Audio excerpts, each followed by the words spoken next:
శ్రీ బగళాముఖి మహావిద్య గురించి వివరంగా తెలుసుకుందాం. దశమహావిద్యల్లో అతి శక్తివంతమైన విద్య బగళాముఖి విద్య. పీత పసుపు వర్ణంతో ప్రకాశించే శ్రీ బగళాముఖి దేవి దశమహావిద్యల్లో 8వ మహావిద్య.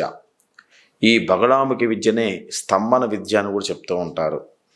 అదేవిధంగా ఈ బగళాముఖిని స్తంభన దేవతగా ప్రసిద్ధి పొందిన ఈ మహాదేవికి వైశాఖ మాసం శుక్లపక్ష అష్టమి తిథి చాలా ప్రీతిప్రదమైనది. ముఖ్యంగా ఈ దేవత ఉపాసన వల్ల సాధకుడు శత్రువుల వాక్కుని స్తంభింపచేసి వారికి ఆ శక్తి అనేది లభిస్తూ ఉంటుంది.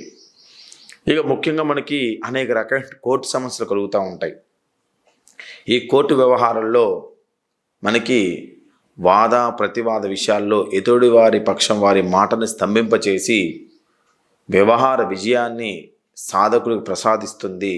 వాళ్ళ యొక్క వాక్కును స్తంభింపచేసి ఆ వాక్కు స్తంభింపచేయడం వల్ల ఆ శక్తి వలన ఆ సాధకుడికి వ్యతిరేకంగా వాదించేవాడు కూడా తనకు అనుకూలంగా మాట్లాడటం అనేది జరుగుతూ ఉంటుంది. అందుకని ఈ మహావిద్యని పసుపు వస్త్రాలు ధరించి తూర్పు దిక్కు కూర్చొని పసుపు కొమ్ములతో చేసిన మాలతో జపం చేయాలి. ఈ మహావిద్య యొక్క బీజాక్షరం హీం. హీం ఈ బీజంతో కూడిన బగళాముఖి మంత్రాన్ని ఉపాసించాలి.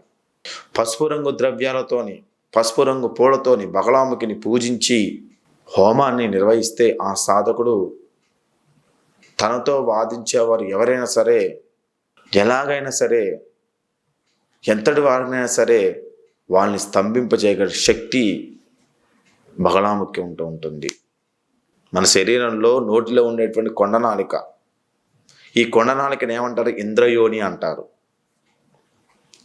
ఆ కొండనాలిక బగళాముఖి దేవి యొక్క నివాస స్థానం.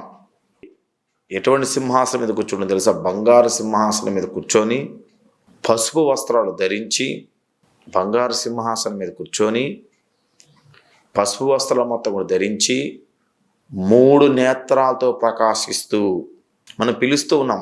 వైష్ణవి, వైష్ణవి, త్రినేని, త్రినేని, ఇవన్నీ కూడా బగళాముఖికి ఒక పేర్లే. Watch the full video on YouTube. Link in comment box.